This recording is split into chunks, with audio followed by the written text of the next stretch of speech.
Salut à toi, on se retrouve de nouveau donc dans ma salle d'haltérophilie à Saint-Brévin-les-Pins, à LA comme j'aime le dire, parce que ça donne un petit côté dépaysement.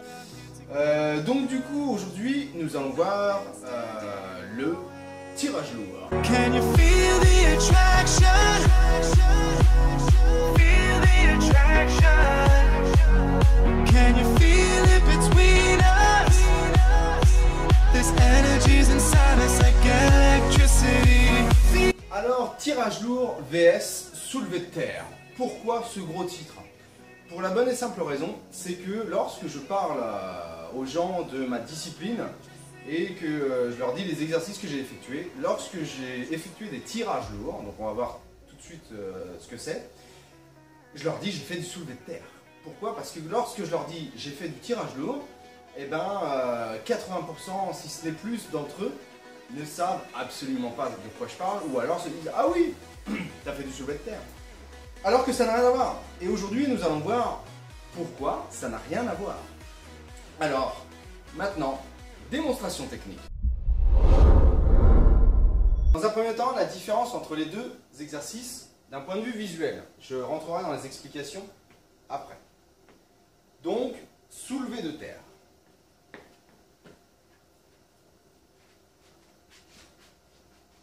Alors, mon exécution n'est pas forcément parfaite parce que j'en fais jamais.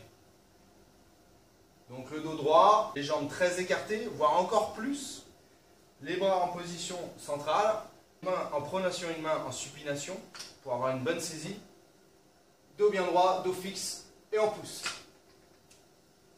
Et on cambre. Hop, la série est brisée. Ça, c'est du soulevé de terre. Maintenant, nous allons voir le tirage lourd. Il y a le tirage lourd d'épaulé et le tirage lourd d'arraché. Qu'est-ce qui change? La position de main. Tirage lourd d'épaulé, position de main d'épaulé. Tirage lourd d'arraché, position de main d'arraché. Le tirage lourd. Alors moi je vais le faire en position d'épaulé parce que c'est la position que j'aime le plus.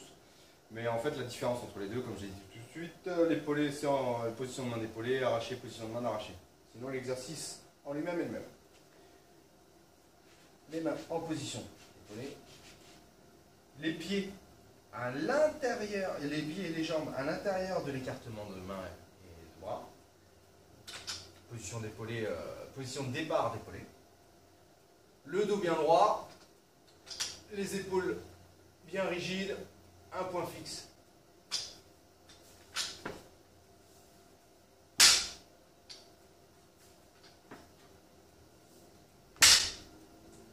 Voilà, donc déjà visuellement, tu as pu voir la différence. Alors comment ça s'explique? Dans le soulevé de terre, l'objectif est de soulever une fois la barre la plus lourde possible. Donc qu'est-ce qu'on fait? On écarte la position de jambe pour diminuer la course. C'est-à-dire que dans cette position, j'ai plus de distance à parcourir pour tendre mes jambes que dans cette position. Hop, jambes tendues. Parce que le geste est validé une fois que les jambes sont tendues et le dos droit, voire même légèrement cambré en arrière. Donc déjà la position de jambe n'est pas la même. La position de bras c'est pareil. Une en pronation, une en supination pour bien verrouiller la barre parce qu'on prend vraiment des charges extrêmement lourdes puisqu'on fait une voire deux reps max. Donc position de main et vers l'intérieur pour avoir une bonne prise en main. On monte, pas forcément de vitesse, de dynamisme, de punch, non. L'objectif c'est de soulever, ni plus ni moins. Alors que en tirage lourd, l'objectif est certes la sollicitation musculaire, comme le soulevé de terre, sauf que dans le tirage lourd, nous on cherche l'activité haltérophile. Donc on va chercher, arriver, donc on est en position de départ, arriver en position de puissance. Donc comme je le dis assez souvent, si tu ne sais pas ce que c'est que la position de puissance, je t'invite à retourner voir ma vidéo sur les techniques arrachées et épaulé jeté où je parle de cette position de puissance. Donc une fois que tu es dans la position de puissance, c'est là où tu dois exploser, que tu dois envoyer la sauce, tu dois puncher. Et nous on travaille dans ce sens. L'objectif c'est toujours d'effectuer des exercices de musculation qui sont en adéquation avec notre discipline, qui nous rappellent la discipline, qui travaille les muscles de la façon dont on a besoin pour la discipline. Soulever juste très lourd, c'est pas suffisant. Il faut que ça envoie, parce qu'avoir simplement du muscle dans notre discipline, ça ne suffit pas pour passer sous la barre. Donc, du coup, les jambes sur l'intérieur, par rapport à la position de départ, qui va nous donner en plus d'amplitude de jambes pour donner plus de poussée, plus de puissance, comme un ressort, pour pouvoir envoyer la barre le plus haut possible, pour avoir le temps de se glisser dessous. La position de main, donc du coup, sur les extérieurs, puisque on ne va pas mettre les mains là pour épauler la barre, ça va être compliqué. Donc sur les extérieurs, pour la position d'épaulé, on monte la barre, et ici, alors la vitesse ici est importante sans vraiment l'être.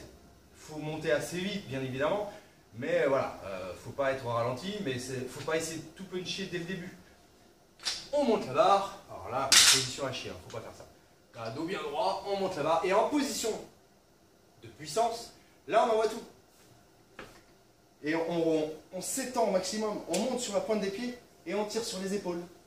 Vraiment la position, l'extension complète, comme elle s'appelle, pour ensuite passer sous la barre. Sauf que là, on ne le fait pas parce que l'idée, c'est juste le tirage. C'est pour ça qu'on appelle du tirage lourd. Et pourquoi lourd? Parce que dans la mesure où on ne l'épaule pas, on peut se permettre de mettre plus lourd, puisque l'exercice en lui-même est plus simple.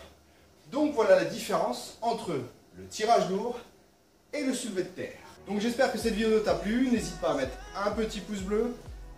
Très bientôt, de nouvelles vidéos sur les techniques d'entraînement type haltérophilie. Et je te dis à bientôt sur Haltérophilie.